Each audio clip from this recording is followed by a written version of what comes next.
From the studios of Farm Journal Broadcast, this is AgDay.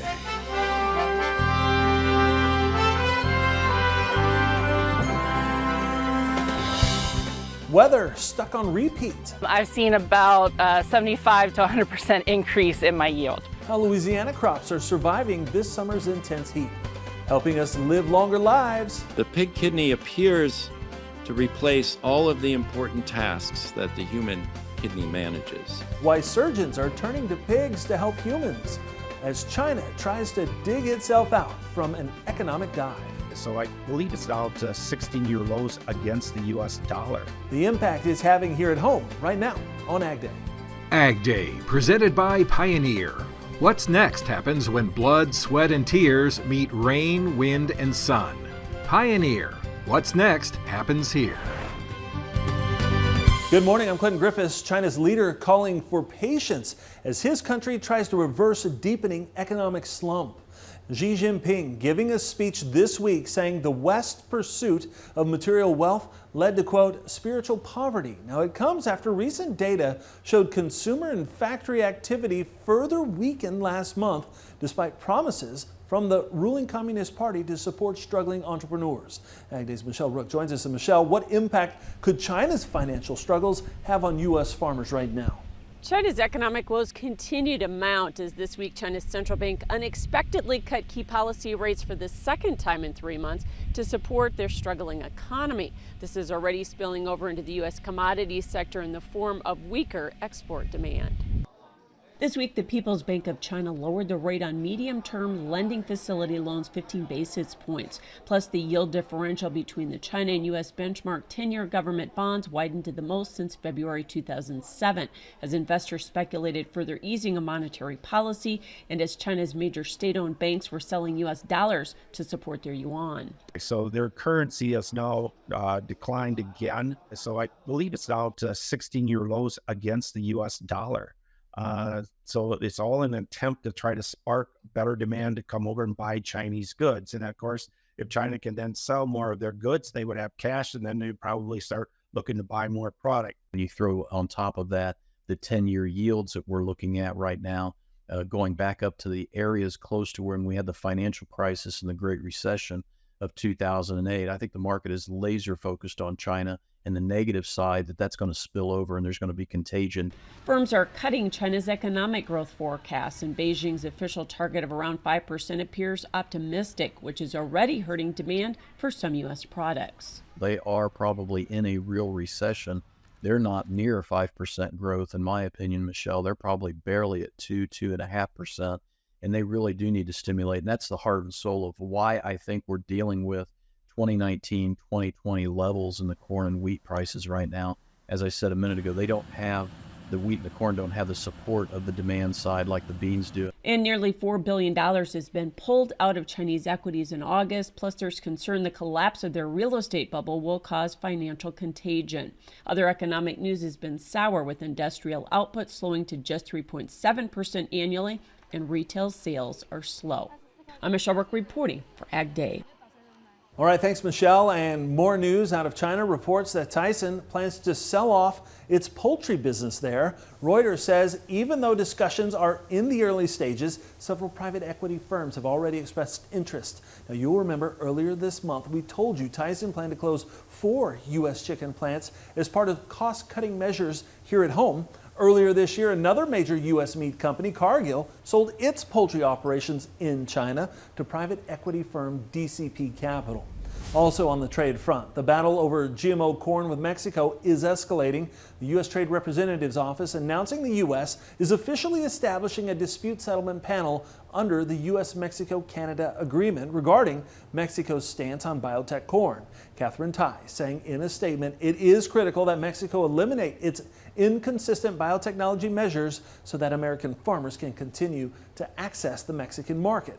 While Mexico bans GMO corn for human consumption, it allows it for animals, and the U.S. continues to argue that Mexico's policy lacks scientific basis.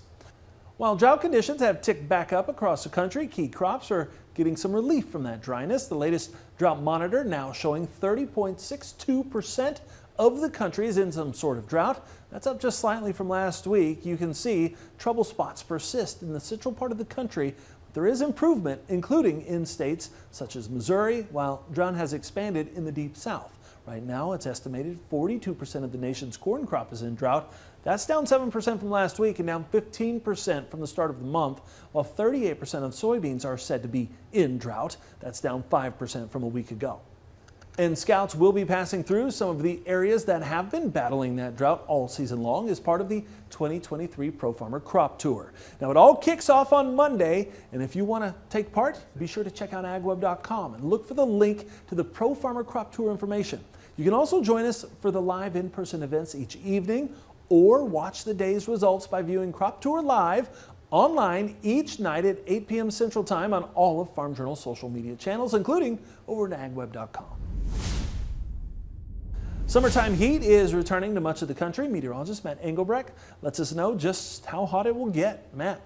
Oh, Clint. We've been playing the same song on the same record. The problem is that this vinyl record is starting to melt. Temperatures continue to show up well above average, but there's something else I want to point out for you, and that's right here, this little circle. So we're expecting a tropical system, Hillary, to move up towards the north. With it, some heavy rainfall and, of course, some cooler temperatures. So the 4-day average between August 22nd and August 26th is actually going to be a pocket of cool air riding in and around this ridge of high pressure associated with that tropical disturbance. Of course, we'll take a greater look at that tropical disturbance, also give you an idea what to expect in regards to that pattern on your screen there, finally starting to break down. And one thing that we never want to see break down, a rainbow, especially one like this. David is sending this one in, and this one's coming from Wyoming through the lens. A beautiful shot here.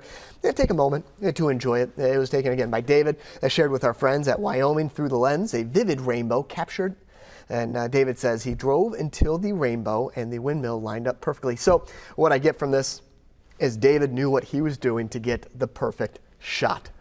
Well done. We'll talk about a not so perfect forecast in just a bit. As gas prices hit 10-month highs, Citigroup is warning that major hurricanes can massively disrupt supplies. According to AAA, gas prices climbed to an average of $3.88 a gallon nationally on Thursday.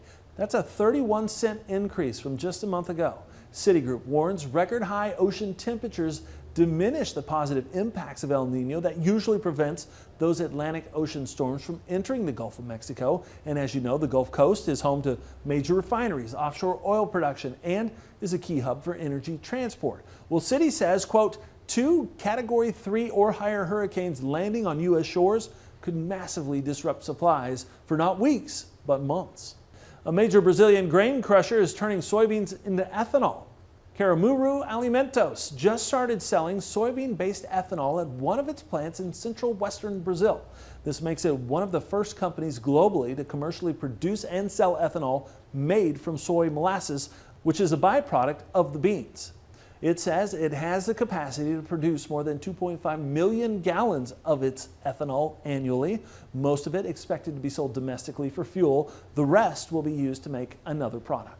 It was a great day for some grains on Thursday. Michelle Rook joins us next to talk about the markets as we head toward the weekend.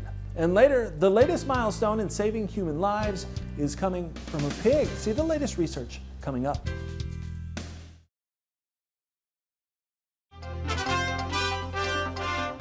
Secretaries of State for 7 states are coming out against Kroger's plan to acquire Albertsons.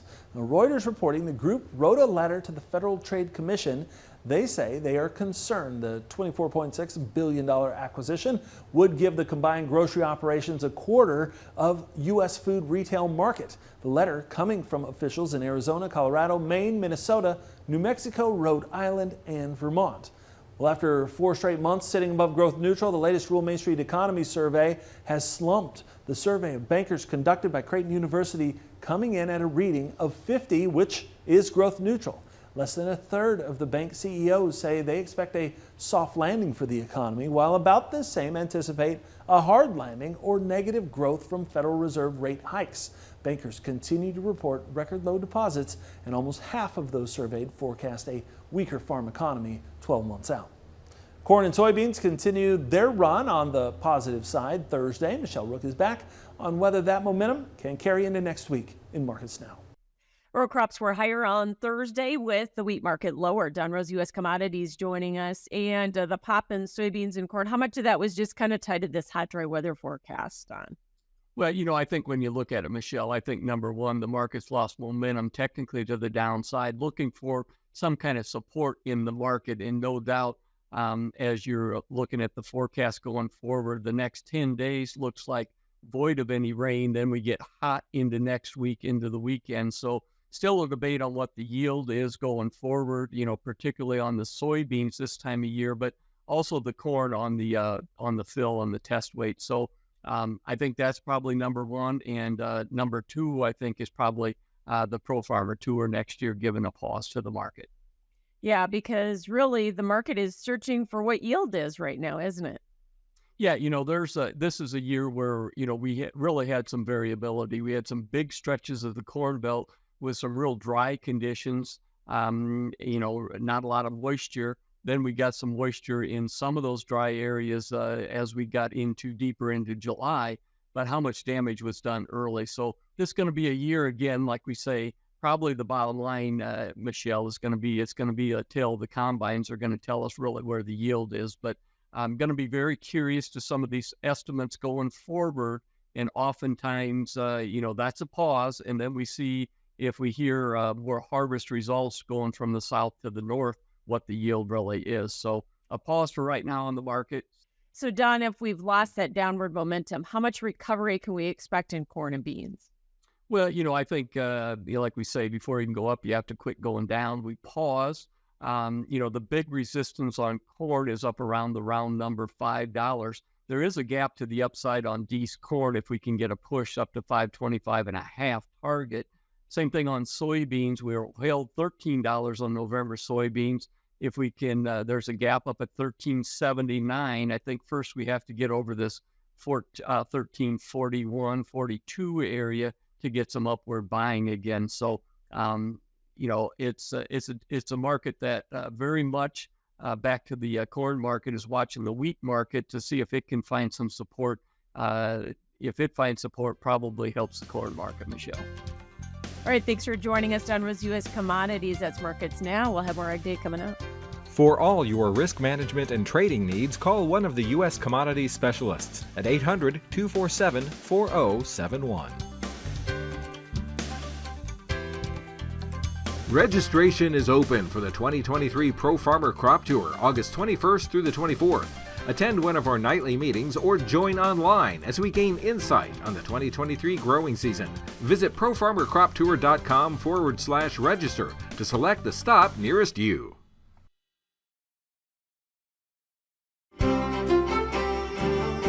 So I want to start off looking at the precipitation estimate, and you'll see that pattern that we just looked at on the average high temperatures next week. Press the button, nothing fills in across parts of the United States, but you start to get line of showers back up here towards the west, to the north, and then cutting back down here to the south and to the southeast. That is our dome, a ridge of high pressure, and that's just through Friday. That dome is going to stay there, and unfortunately, the way this pattern sets up, where the rain comes down, that is going to be almost daily. Those locations will receive rain after rain after rain.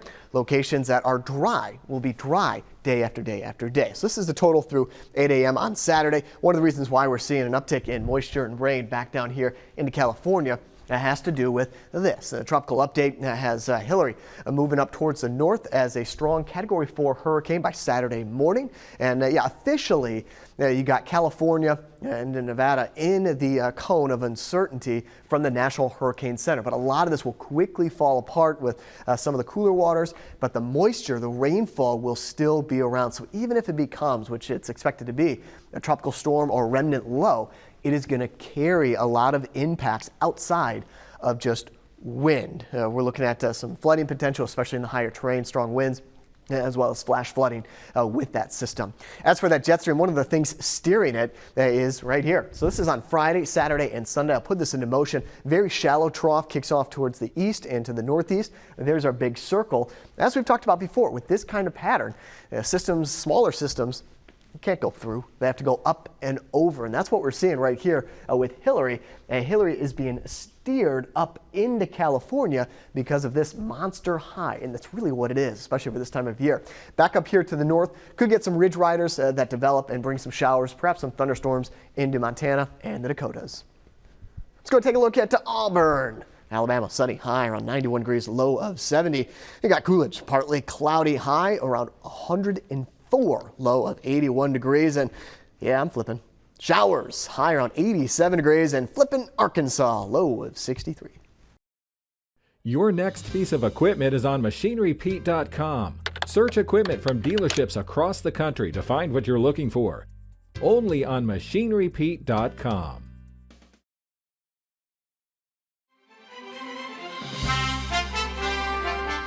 Ag officials in Georgia say a beekeeper in the state spotted the invasive yellow-legged hornet earlier this month.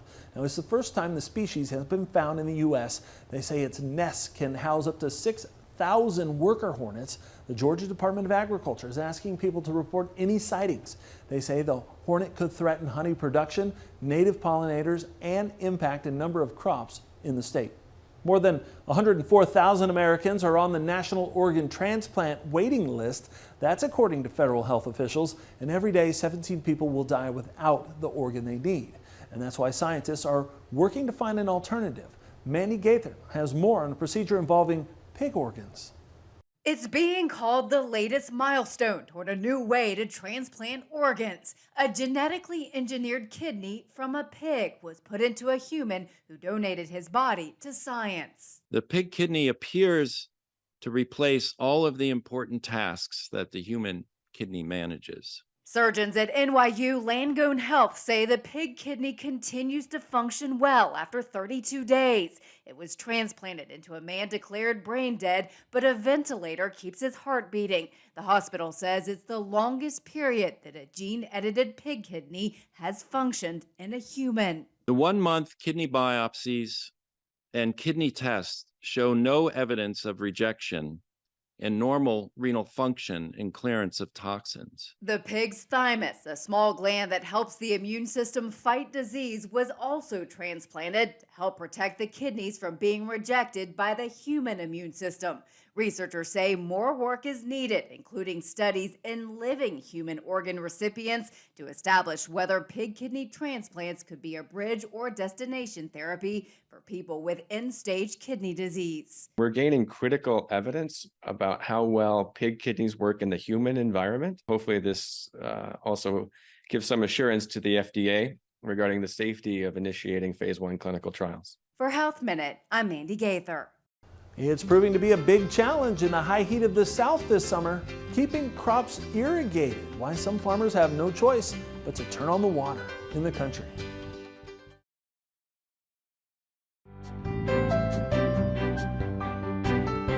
Hot and dry weather across Louisiana has made the irrigation of crops a necessity, and that's if you're able to secure water. LSU Ag Center correspondent Craig Gautreaux has this report on the trying times in Louisiana ag. The weather has been stuck on repeat nearly all summer in Louisiana. Hotter than average temperatures with little relief from rain. For some, irrigation pumps have been running nearly non-stop trying to keep up. When rain does happen to fall, even its full benefits aren't received. They tend to be intense, maybe a larger rainfall event that will run off much quicker and not stay there and infiltrate that soil. In most years, farmers have to irrigate 3 to 5 times. Davis Conger said some farmers have irrigated up to 8 times and the growing season isn't over yet. If farmers want to make a successful crop, they have no choice but to irrigate. When we're looking at irrigated versus not irrigated, and that's the only difference, I've seen about 75 to 100% increase in my yield. Farmers relying on surface water for irrigation are having problems with their supply. Now this year we had a sugarcane project going on in Cheneyville, and we weren't able to even irrigate that this year, even though it was a good irrigation year, because the bayou they're pulling the water from is so low. 2 primary ways to irrigate are plastic tubing and overhead pivot sprinkler systems. Plastic irrigation is least effective at only 30 to 70% efficiency. Whereas a sprinkler system, as long as it's maintained so that, you know, the sprinklers can spray as they're designed to spray, you're looking at a higher efficiency that ranges maybe 75 to 95% efficient. Regardless of the method or source, farmers are having to spend a great deal of money to keep their crops watered this year. With the LSU Ag Center, this is Craig Gotro reporting. All right, thanks, Craig. And that's all the time we have this morning. We're sure glad you tuned in. From all of us here at AgDay, I'm Clinton Griffiths. Have a great day.